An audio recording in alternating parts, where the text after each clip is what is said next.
life has a way of throwing you curveballs. When you have a case of the Mondays and everything's kind of coming at you from 10 different directions, whether that's at work or at home, do yourself a favor, work through these exercises, think about these techniques, create that mindset that's able to have a mindful solution through these principles and through these techniques.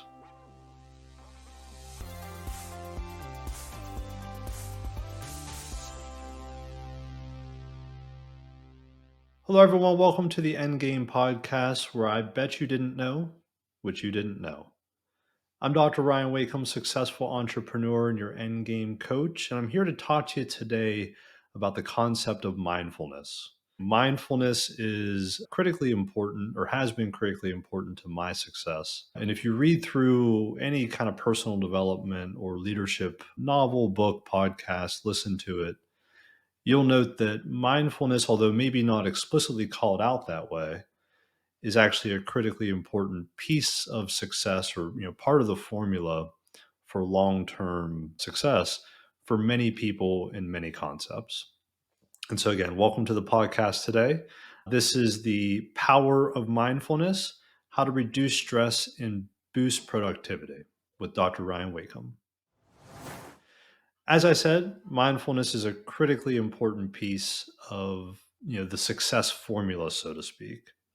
It's also near and dear to my heart as a practicing psychiatrist and as a technique that not only I've used but also teached, or also used in direct patient care as we think about what's really important in understanding how you move beyond difficult minutes and moments, or when stress enters into your work life, or frankly enters into your home life. And the idea of mindfulness can be helpful in any of these situations. So, taking a step back and defining mindfulness, mindfulness is quite truly and literally the idea of being present in the moment, right? So, being mindful of where you are, who's around you, and what's going to happen next. That idea of being present here and now. If you have listened to the podcast before, you know that one of my key points at the end of the podcast is that I teach you how to exist today. That's actually really driven off the idea of mindfulness, and how it actually creates that mindset or ecosystem or environment in your brain to be able to be successful long term. So, mindfulness, again, just to define that, is this ability to be present in the moment.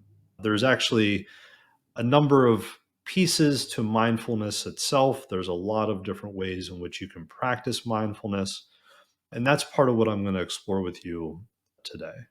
So, first and foremost, there are many different principles to mindfulness. In fact, there are somewhat well defined 7 principles of mindset. Those principles are the idea of non judging.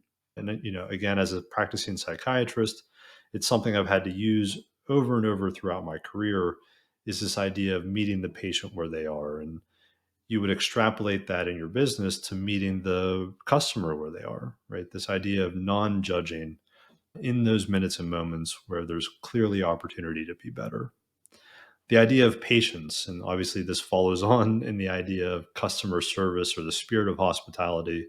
This idea, you've probably heard, the customer is always right, whether that's a client or a patient. The idea of being patient with patience. Beginner's mind, the concept or viewing, the perception or the lens through which you view things, understanding that there's a really good chance you don't know all the pieces to the story. And again, this feeds into the patience and the non-judging piece. I always have heard and always said there are always 3 sides to a story, no matter how thin you slice it, right? So no matter what you think you know about a situation, is there a chance, you ask yourself the question, is there a chance you might not know everything about that situation? Is there a chance you might not know everything about what someone else is dealing with, or what the customer or patient or client is dealing with? And the answer to that unanimously should always be yes. Another core principle of mindfulness is the idea of trust. In order for you to engage in Being present in the moment, you have to trust that those around you are going to both allow for that, but also respect that decision. The concept of non striving. So, again, not kind of living beyond your means, not out there thinking 5 steps, 10 steps ahead. This idea of you're really striving to be in the moment, not to be 4, 5, 10 steps down the road. The sixth concept or principle is the idea of acceptance. So, again, a critically important trait of therapy in general or of patient or client interaction is accepting. So that you have to accept that this is where we are today. This is what's going on in this minute and moment. And that there's not more really to go find out about it, that you're going to accept it right now and make it better, make it right, and move on. And finally, again, another core concept of what we think about with mindfulness as we think about engagement with others. And again, this could be engagement with your own team, by the way. I've used this example or gone through these principles as it relates to maybe a customer service experience. But the reality is, these principles are critically important for you building a culture with your team. And as we talk about, the professional life, we also talk about the personal life and taking these concepts into, checking, clocking out at 5, but bringing the concepts home with you as well can be super beneficial in long term success as you think about, again, creating the best environment and mindset. And so that seventh principle is called letting go, or the understanding of letting go, which is, again, this concept of, you've accepted what's going on, you're going to let go of the past, don't let the past drag you down. You do have to be kind of eyes forward, but understand, to be in the moment. So if you even just conceptualize that, a lot of the principles here have to do with being in the moment, being here now, not 10 steps back from what happened yesterday or what happened in a similar circumstance before, not 10 steps forward with the what ifs and the worries and the anxieties, but really, where are you today? What's going on right now? Being present in the moment. So those are the core principles. Just to go back through those one more time, understanding these can be applied to customer service, to clients, to patients, understanding these can be applied to team members and colleagues, and understanding this can be applied to your personal life as well. And so the seven principles are being non-judging, being patient, having a beginner's mindset, understanding that there's trust to be had, that there's a non-striving mindset, acceptance, and then obviously letting go. Those are the seven core principles. As you take those principles and then put them into practice, because, a goal is just a dream or a wish unless you put it down and actually practice it. And you've heard me say that before as it relates to goals and visions, even within your own business, and, putting it on paper and understanding that you have to actually have an action plan in place to get to that goal, or else it's just a hope or a dream. And so, as you think about the seven principles of mindfulness, there's ways in which you can practice said principles, or the ways in which you can practice the concept of mindfulness. And so, to become a true steward to the concept and to really understand it and put it into practice, some key ways in which you can do that include this idea of deep breathing exercises, DBE. So, if you've ever worked in therapy before, you've ever just even heard some of the comments or some of the cliches around, take a breath, or take a moment, or take a step back. And that would be actually one of those concepts or statements or comments that actually go back to something called deep breathing exercises, which would be to truly take a breath. And a lot of patients, people don't really understand what taking a breath means, because true deep breathing exercises involves breathing in down into your stomach. If you're of a science mind, you might say, well, you can't breathe into your stomach, you're breathing into your lungs, and you're right. But it actually has to do with how you're using your diaphragm during deep breathing exercises. So again, you're actually breathing down, expanding the lungs by breathing down and pushing the diaphragm down into your abdomen.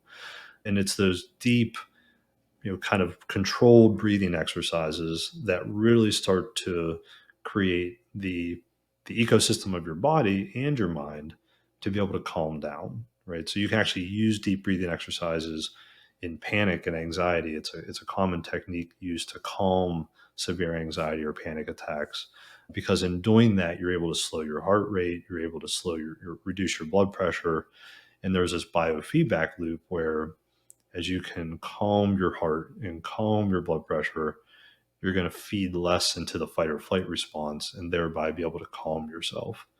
So, one of the key techniques of mindfulness is to get yourself into that calm physiological state, right? So, you're deep breathing down into your abdomen through your diaphragm, and you're creating a slower heart rate, a lower blood pressure, and that creates the clarity for you to be able to actually have mindfulness, to be able to actually think clearly in that moment and be present in the moment. Other things you can do to be able to practice mindfulness would be to be able to work through, there's something called progressive muscle relaxation. So, again, PMR, and that is using a variety of different muscle tension and release mechanisms so that you can, again, get your body less tense, get your vital signs less elevated, and create that physical state for you to have a better mindset and create mindfulness. Then you can actually also use your senses as it relates to creating mindfulness and being present. You've probably heard of using scents or aromatherapy. Things like lavender can be very helpful in calming. You can also use tactile or touch. So I've certainly seen or used in patients this idea of grounding mechanisms, and grounding could include using your touch sensation to feel where you are in that moment. If you're lying on a couch or have your feet in the sand, or if you could use your touch on some sort of item that might create calm for you. So there's this concept of a grounding rock, using smooth rocks that you can carry around with you as a reminder when you are feeling kind of out of control and more erratic. You can use that as a mechanism to kind of ground yourself. So you can use touch, you can use smell, you can use sight. Again, an idea around that could be journaling. We've talked about it before, but being able to visualize the moment can be another way. And that includes something else called guided imagery, which would be this ability of, this would be eyes closed, but you would be visualizing with your eyes closed where you are, where you want to be in terms of being present and mindful. And obviously, sound. Again, turning on a white noise machine, or this water effect or waterfall effect, or a babbling brook effect. Anything you can use, any of your senses you can use to bring yourself into a calm moment in time. Again, using your deep breathing exercises and progressive muscle relaxation, or using journaling to then create that true mindset and ecosystem where you can take information in, give information out, and be very intentional in the minutes and moments when you need to be there most.